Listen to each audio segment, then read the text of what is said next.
In 1989, along the River Thames in London, two boats collided, resulting in an absolutely catastrophic accident that rivals the MV George Prince disaster in the late 1970s in terms of devastation. What was supposed to be an exciting evening of birthday celebrations turned into a life-threatening situation for many, and life-ending for some. First, let's introduce the two boats involved. We'll start with the Marchioness.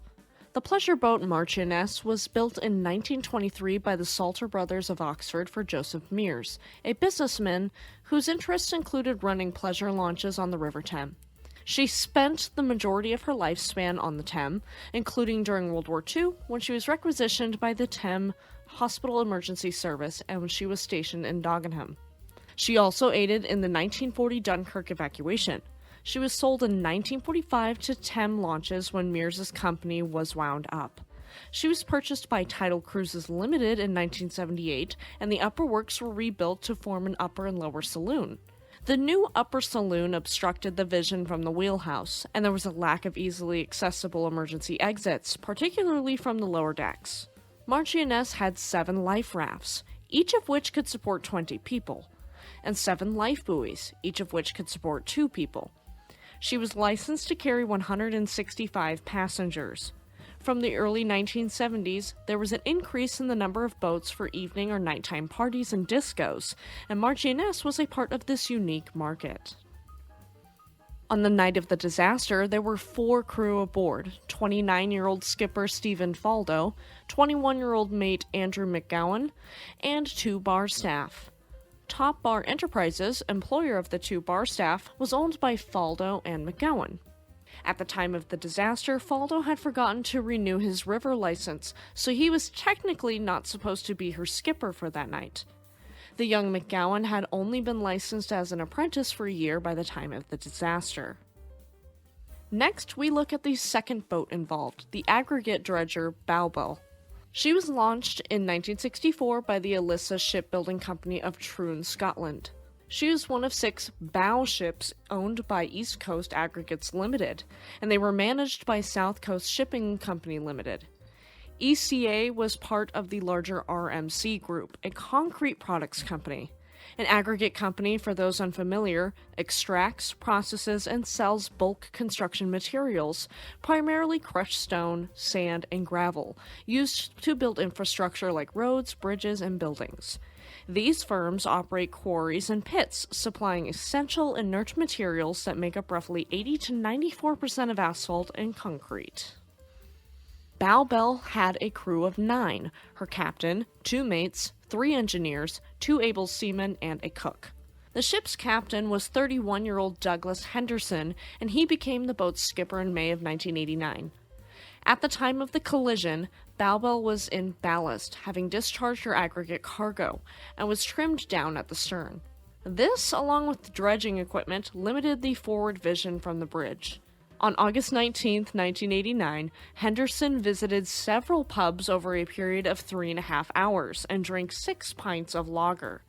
Given he was an average man of about 6 feet tall and 190 pounds, he would have a blood alcohol level of about 0.10 to 0.12, and the legal limit in the United States is 0.08.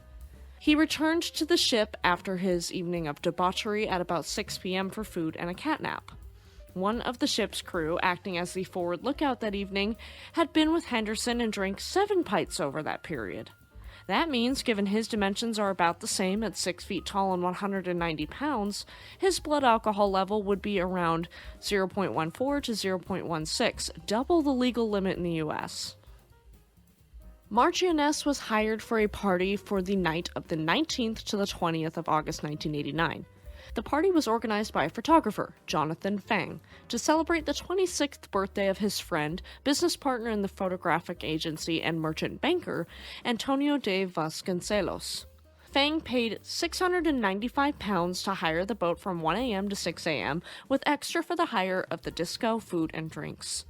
Many of those at the party were also in their 20s. Some were former students, and others worked in fashion, journalism, modeling, and finance. Well, the plan for this late-night shindig was to go downriver from the embankment pier near Charing Cross railway station to Tower Bridge, then back to Charing Cross to land some of the passengers. Marchioness would then travel down to Greenwich before returning again to Charing Cross, arriving back at 5:45 a.m. If you are enjoying the video, make sure to subscribe, leave me a like, and let me know in the comments section. The night of August 19th to the 20th of 1989 was a clear one. It was 3 days after the full moon, and there was clear visibility. There was a slight breeze, but it was negligible. It was a spring tide, recorded as one of the highest of the year, and the river was at half tide at the time of the collision. It was running upriver at a rate of 3 knots. There are several versions of the paths taken by the vessels in the approach to Southwark Bridge and beyond, and no agreement on the point of when the two ships collided. Much of the evidence gathered in later investigations was inconsistent, and any descriptions of the actions of the ships are based on average speeds and predictions. At 1:12 a.m., Bowbelle left her berth at the Nine Elms Pier near Battersea Power Station and radioed her move by VHF radios to Thames Navigation Service based in Woolwich. She reported passing Vauxhall Bridge at 1:20 a.m. and Waterloo Bridge at 1:35 a.m. In accordance with the usual procedure, TNS radioed all river traffic at 1:15 a.m. and 1:45 a.m., advising them of Bowbelle's downstream passage. Bowbelle's average speed was about 5.5 knots over the ground. Marchioness was supposed to leave Embankment Pier at 1 a.m., but was delayed until 1:25 a.m., and no count was made of the number of passengers, so the accepted number is either 130 or 131. Faldo was in the wheelhouse, and he stayed there until the collision. Heading downriver just before Blackfriars Bridge, Marchioness passed her sister pleasure cruiser, Hurlingham, which was also hosting a disco that night, and was also heading in the same direction. Marchioness's average speed was about 3.2 knots over ground. She passed through the central arch of Blackfriars Bridge. At this point, she was about half a mile in front of Bowbelle. At some point after Blackfriars Bridge, Bowbelle overtook Hurlingham and steered for the central arch of the Southwark Bridge. Marchioness also went through the central arch, but probably toward the southern side. When Bowbelle came within 160 feet of Marchioness, Marchioness was being pushed by the water displaced by the larger Bowbelle. At about 1:46 a.m., just after Marchioness passed under Southwark Bridge, she was hit twice by Bowbelle's bow. The first impact was 20 feet from Marchioness's stern, which had the effect of turning the smaller boat to port. Then there was a second impact, 33 feet from the stern, and this caused Marchioness to pivot around the bow of Bowbelle and turn it on its side, probably to an angle of 120 degrees. The upper superstructure of Marchioness was ripped off by Bowbelle's anchor. The lower saloon quickly flooded and lights went out. The weight and momentum of Bowbelle pushed Marchioness underwater, and she sank, stern first, within 30 seconds of the impact. McGowan was thrown from the boat by the impact, but climbed back up to tie open the portside door leading to the dance floor, which allowed several people to escape. Of the estimated 130 people on board Marchioness, 79 survived and 51 died. Captain Faldo and Antonio de Vasconcelos, whose birthday was being celebrated, were among the dead. No one aboard Bowbelle was injured. Marchioness sank so quickly that most people were unable to locate or use the life rafts, buoys, or jackets. Survival of those on Marchioness depended on their location within the vessel primarily. There were 41 people known to have been on the forward deck and wheelhouse, of whom 9 died and 32 survived. Of the 13 people known to have been in the lower saloon, 9 died and 4 survived. Hurlingham was between 150 and 200 feet away from the collision, so they witnessed it extremely clearly. The vessel's captain, George Williams, put out a call on VHF radio to the Thames Division of the Metropolitan Police Service based in Wapping and said, "Woolwich Police, Wapping Police, Wapping Police, emergency, pleasure boat is sunk, Cannon Street Railway Bridge, all emergency aid please." The call was also picked up by the TNS, who misheard their location as Battersea Bridge. Thames Division only heard part of the call, so TNS wrongly said to go to the Battersea Bridge. After hitting the Marchioness, Bowbelle hit one of the piers of the Cannon Street Bridge and radioed TNS at 1:48 a.m. to correct the location. At 1:49 a.m., Henderson reported, quote, "I have to get underway now and proceed out through bridges. I believe I have struck a pleasure craft. It has sunk. I am getting clear of the bridges now. I was distracted by flashing lights from another pleasure craft. My vessel was proceeding outward bound, just approaching Cannon Street Bridge, and, well, I just lost steerage. And I don't know after that. I can't really say anything else, sir. Over. After this radio transmission, Bowbelle traveled downstream to Galleon's Reach, where she dropped anchor. Her crew did not deploy life buoys, flotation devices, or the lifeboat, and she did not partake in the attempts to rescue survivors. All ships in the area were instructed to head to the location and assist in the rescue effort. The police actually ended up rescuing more than half of the survivors themselves, and some reached the riverbank themselves. Less than half an hour after Marchioness was hit, a major incident was declared with an incident room at New Scotland Yard. The police's body recovery team were also deployed, and the first body arrived at Wapping Police Station, where the Thames Division were based at 6:50 a.m. The station acted as a holding area for bodies before they were taken to the mortuary in Westminster.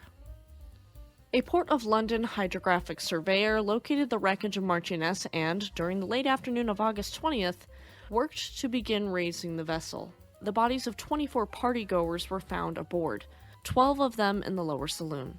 The wreckage was moored against the north bank of the Thames. Do you want to hear something infuriating?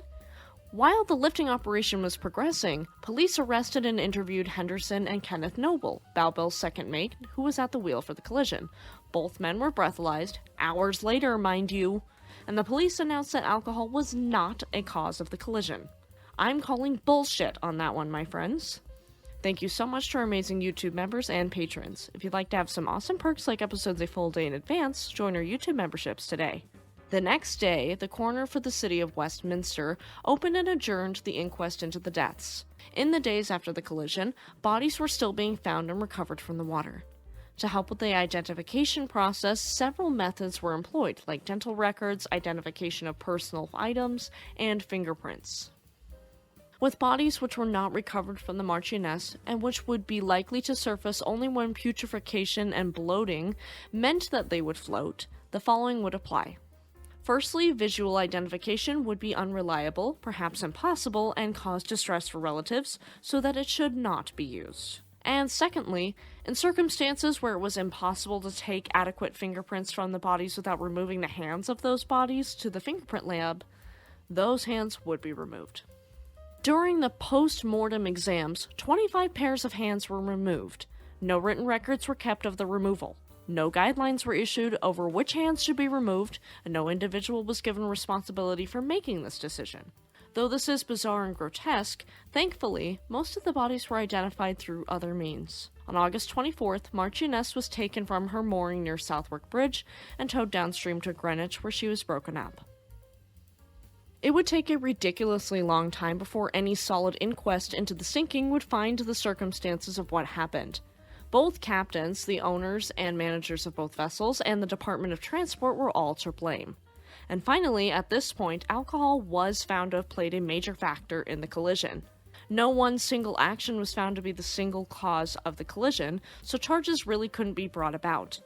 However, safety on the Thames after this would change for the better, with a separate search and rescue for the Thames set up. Vessels larger than 130 feet long needed to have a lookout on the bow with a hand radio to speak directly to the captain, and compensation was paid to the victims and their families. May the victims of the Marchioness Disaster rest in peace.